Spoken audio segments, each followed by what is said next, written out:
TV2 News Ukrainian author visited Kent campus to talk about her new book and educate students about Ukraine's history, what impact her book has had. A manhunt has finally ended after 2 weeks. How the police caught the murderer and how the community is reacting and why it took so long. Fall might be getting an early start. I have that and more of your weekly forecast. A possible strike is on the horizon. How this could impact millions of Americans and more, as TV2 News starts right now.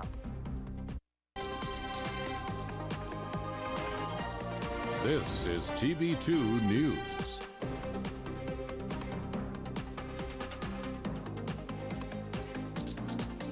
Good evening, Portage County, and thank you so much for joining us. I'm Kennedy Gotham. And I'm Josh Aponte. And tonight we start with the Ukrainian author who came to campus to talk about her latest book. She came to discuss her heritage to students. Here's our reporter Nikki Gasiewski with more. Hey, Nikki. Campus today at Bowman, discussing her book Ukraine is Not Dead Yet. She wrote her book as an outlet for her grief after her grandmother, a Ukrainian native, passed away. Her grandmother served as a heroine in her story against the backdrop of the Cold War. Upon discovering more about her grandmother's history, Busky discovered the Soviet Union's attempt to erase Ukrainian history. She closed the discussion with the Crimean invasion and the current war in Ukraine. Researching Ukrainian family stories, it helps us to understand too Russia's behavior and its mirror abroad better, so that you can understand that this war that's happened recently is not just something that's that happened within the past year and a half, or even the past 9 years since Russia seized Crimea, or even the past 32 years since the fall of the Soviet Union. These tensions, this fight has been at play for a much longer period than that. Busky ended the event with a Q&A where students could ask questions about her book and Ukrainian heritage. Keeping with news about Ukraine, Kim Jong-un and Vladimir Putin met today, and their joint appearance created warnings of arms deal between the two getting to agreement. When you see Kim Jong-un vowing to provide full, unconditional support for Russia's so-called sacred fight to defend its security interests, which of course is not what it's doing with respect to the war in Ukraine, that of course is troubling. When you see what looks to be increased cooperation and probably military transfers, as we've said for some time, we have reason to believe they were going to discuss military transfers, that is quite troubling and would potentially be in violation of multiple UN Security Council resolutions. With the potential of cooperation between Russia and North Korea, Ukrainian President Zelensky pleads for more foreign aid. Last Wednesday, the U.S. promised $1 million in aid. Zelensky says he doesn't see a trend of Western allies scaling back and has no plans to talk to Putin to end the war. He ended with responding to claims of delaying counteroffensive operations, saying these calculations differentiate him from Putin. For updates on these stories and more, check out KentWire.com. I'm Nikki Gasiewski, reporting for TV2 News.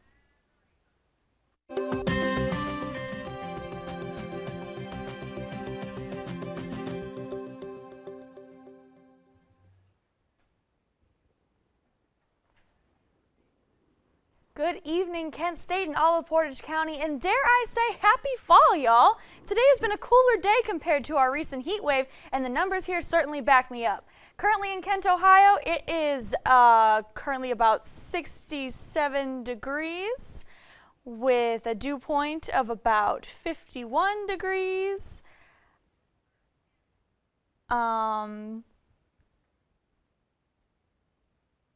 And we are also dealing with the same temperatures as before. It feels about the same. We don't have any issues with humidity or wind impacting the temperatures.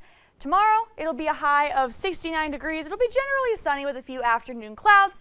The wind will be about north-northeast at 5 to 10 miles per hour, and the sun will set at 7:36 p.m.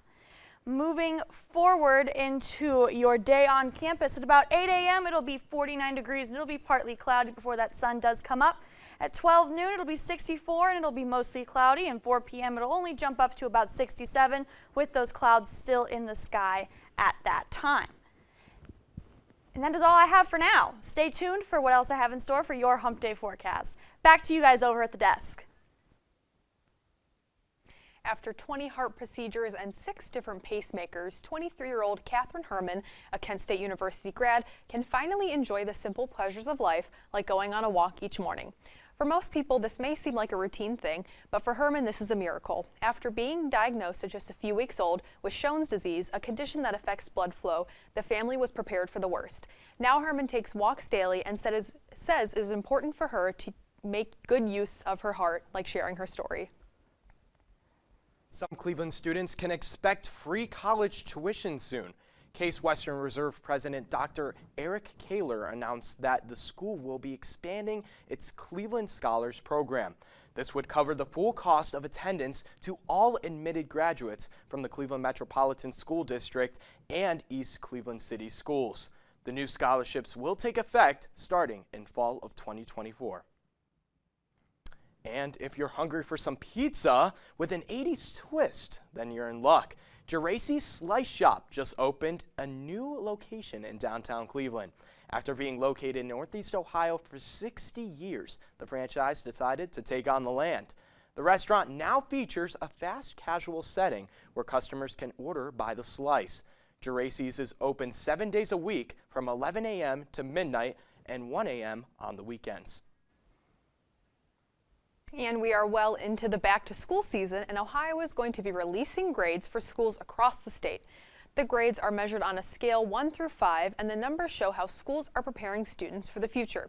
They can also work as a guide to see where schools might need improvements in education efforts. The report will be live Thursday on reportcards.education.ohio.gov. And Ohio Republicans are looking to close primary Ohio state elections. Currently, voters can decide their party the day of that they vote, but Ohio House Bill 147 would change this, and voters would have to register their political party 30 days before going to the polls. Supporters of the bill claim registering your political party the day of is causing, quote, gamesmanship, which means using psychological tactics to win a game. These claims were not supported. This week ahead might have some rain. I have more for your weather report coming after the break.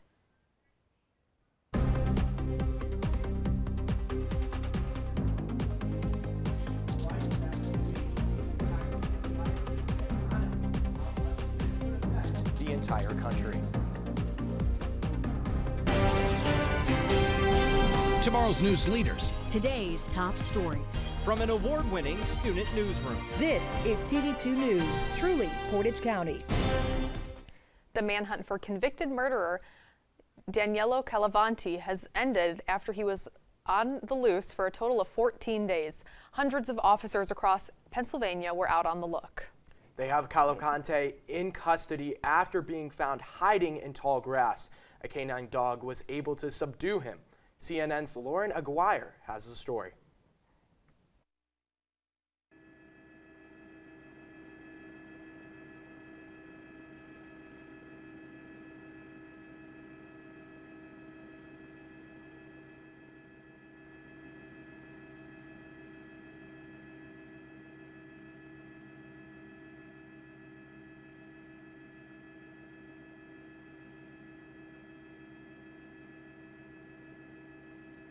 The nation prepares for a possible United Auto Workers strike as time runs out to negotiate a contract. We're absolutely ready for a strike, and I know the UAW is too, but we don't want it to come to a strike. I mean, a 4-day work week is not containable. We're literally fighting for the future of automotive manufacturing in our country.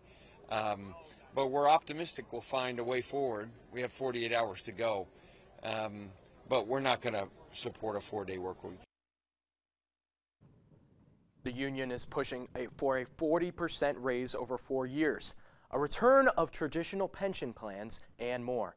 If the deal falls through, nearly 150,000 workers could go on strike starting Friday. One analysis says that a potential 10-day strike could cost the U.S. economy more than $5 billion. And 2023 has been the worst year for billion-dollar disasters, according to the NOAA. The earthquake that took nearly 3,000 lives in Morocco falls into that category. The cities in Morocco are still trying to clean up from the devastating earthquake. Civilians are still unaccounted for. CNN's Sam Keeley has the story. Well, here in Amsmith, you can see, and this is a medium-sized town, the devastation in this otherwise urban area. We got quite used to seeing the destruction in the villages, but this is an urban area. Here there's a shop still managing to keep going because the Moroccans are showing the most unbelievable levels of resilience, even in the face of a dangerous amount of masonry that threatens them. Indeed, that entire building is badly cracked up. One wall, it could come down onto the heads of the people beneath it at any time. But the communities are also pulling together to try to survive and helping each other out, because they are getting aid from donors, private donors across the country. These tents, some of them supplied by the government, but most of them coming from private donors. And that is something that has been a serious problem for these Moroccan victims of this earthquake, the biggest earthquake in 120 years. But up in those mountains, up in the Atlas Mountains up there, that is where the problems are most acute. That is why the Moroccans have been having to dump aid out of the back of aircraft very often, because some of these villages are so isolated and on such precipitous slopes that they can't even land a military aircraft to get aid out to people. So the military have been throwing aid out of the backs of Chinook and Puma helicopters to try to get to people there. And of course, many of those villages have been utterly destroyed, totally and utterly flattened. I was in one yesterday where 88 people were killed in a community of 500 houses, and almost as many injured. And that is the problem across these mountains. It's as if a giant went leaping down the hillside, smashing with its feet these villages as it went. And that's why these numbers are climbing already now, 2,900 dead.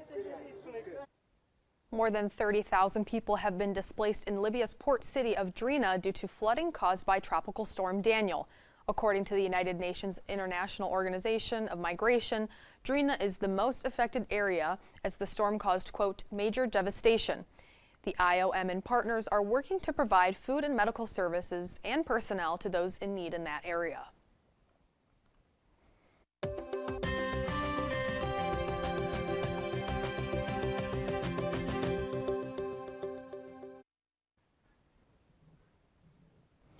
So what do you think about the weather we've been having? Well, I think we're finally starting to get into that fall feel kind of weather. A little bit of rain, a little bit of chillier temperatures. Which I'm happy about. I was sick of the heat. It was too hot. Getting a little too old. Yeah. Well, we'll take it over to Sophia with more. Hey, Sophia. Hi, guys. Welcome back, everybody, to your Hump Day forecast. And they are right. Those warmer temperatures that we were dealing with last week are finally starting to dissipate. As we take a look at Northeast Ohio, Ashtabula, Cleveland, and Sandusky are all sitting at 65 degrees. Manfield is hitting 68. Worcester, Canton, and Kent are at 67 right now, and Y-Town, My Town is currently at 68 degrees. Moving right along to the entire state of Ohio, Lima is sitting at 64, Akron's at 67, Steubenville's at 68, Dayton and Athens are at 74, Columbus is sitting at 72, and Cincinnati, a little warmer than everyone else in Ohio, sitting at about 76 degrees. And moving forward, moving on into your 7-day forecast, tomorrow is going to be a high of a nice 69 degrees with a low of 44. It'll be mostly cloudy tomorrow, like I had mentioned earlier. You'll have some clouds in the afternoon, but other than that, a very nice day. Friday, you're going to have a lot of sun with a high of 71. 72, our home opener for the Kent State Golden Flashes, will be mostly sunny with a high of 72. Sunday and Monday will have chances of rain, both at 69 and 67, and we will be monitoring that throughout the rest of the week. Monday, it'll be partly cloudy. Tuesday, rather, will be a high of 72. And then Wednesday, this time next week, it'll be nice and sunny with a high of 77. And that concludes my report for this week. Reporting for TV2 News, I'm Sophia Sainato. And the Biden administration is hoping to raise $43 million for the upcoming campaign. Top leaders are going to meet in Chicago to discuss the upcoming campaign. This is less than the previous quarter, which raised $73 million. Contributions are usually lower in the summer months. Republican U.S. Senator Mitt Romney of Utah announced he will not seek re-election.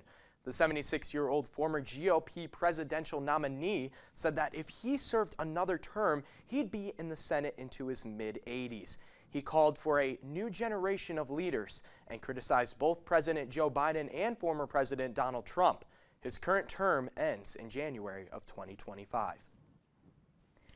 Alaska Representative Mary Pelota's husband died in a plane crash. He was returning home to be with his family, and several colleagues have shared their condolences to the family. According to NBC News, the plane took off and crashed into a remote area in the mountains. The National Transportation Safety Board is still investigating the accident and will have more information in the coming days. And WWE history was made last night. Who was the big winner to become a Grand Slam champion? One Cleveland Guardian last night against the Giants. Who it is ahead.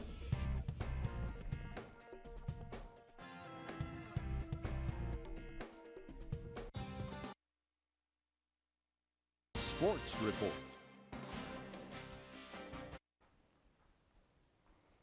Former NFL reporter Jim Trotter is speaking out after filing a discrimination lawsuit on Tuesday against the NFL and NFL media after he was let go in March.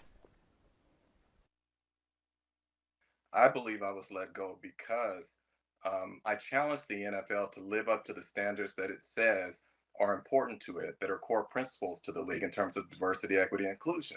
And for the last 2 years, I have been pointing out both internally and externally that in our newsroom, we did not have one Black manager, we did not have one Black copy editor, and we did not have one full-time Black news assistant.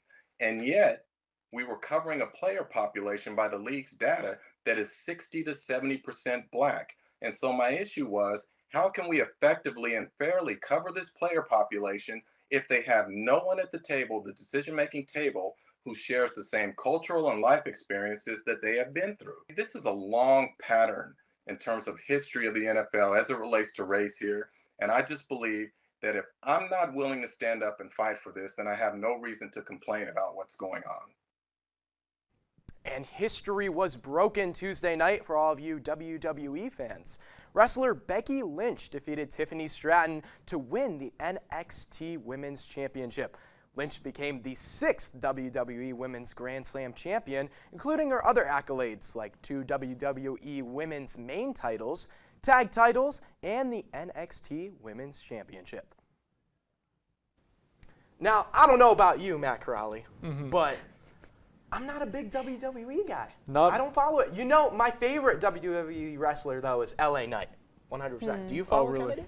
Does it look like I follow? No, I don't know any of these people. I'm so sorry, but it seems interesting. Enough people You're like missing it. out. You're missing out. Yeah, maybe I'll tune in. You Matt, never what know. about you? Listen, I'm not the biggest WWE guy, but I know that our producer Noah Rowe is, and you like LA Knight, and that's about the extent that it goes with this newscast. But thanks, Josh, and thanks everybody for tuning in. With that, welcome into the Wednesday Night TV2 Sports Report.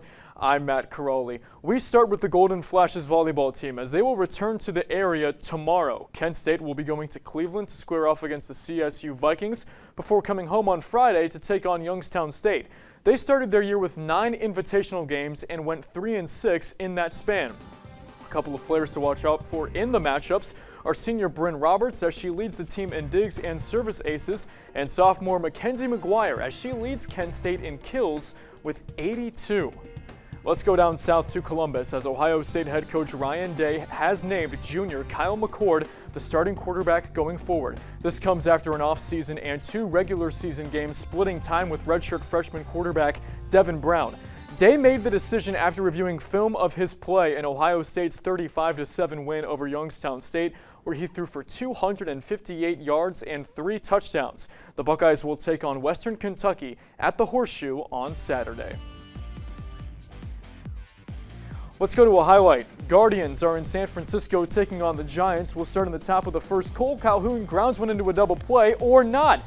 He beats it out. Stephen Kwan scores. Guardians take the 1-0 lead. In the bottom of the second, 1-on-1 out for Mitch Haniger. He flies one to center. Miles Straw coming in, and he has other plans. A great diving catch made by one of the best defensive outfielders in baseball. You see it again, using every bit of that speed out in center to make that catch. Now, Kyle Quantrill has had a good outing. 4 1/3 innings of shutout ball until now. Blake Sable nearly hits one into the cove.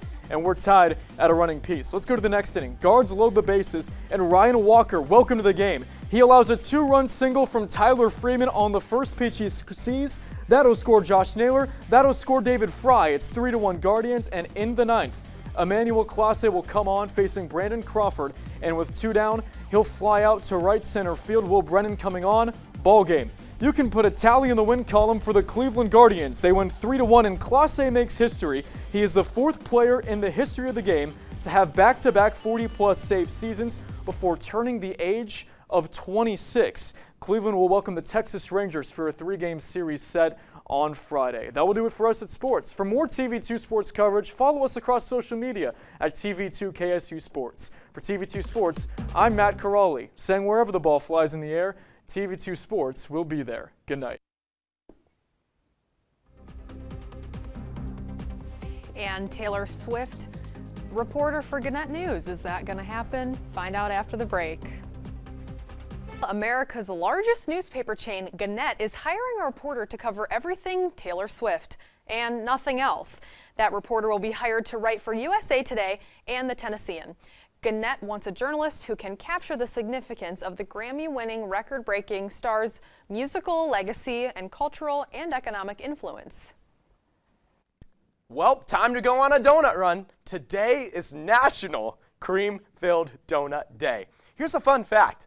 Cream-filled pastries have been around since the 1800s. That long? I know, isn't that crazy?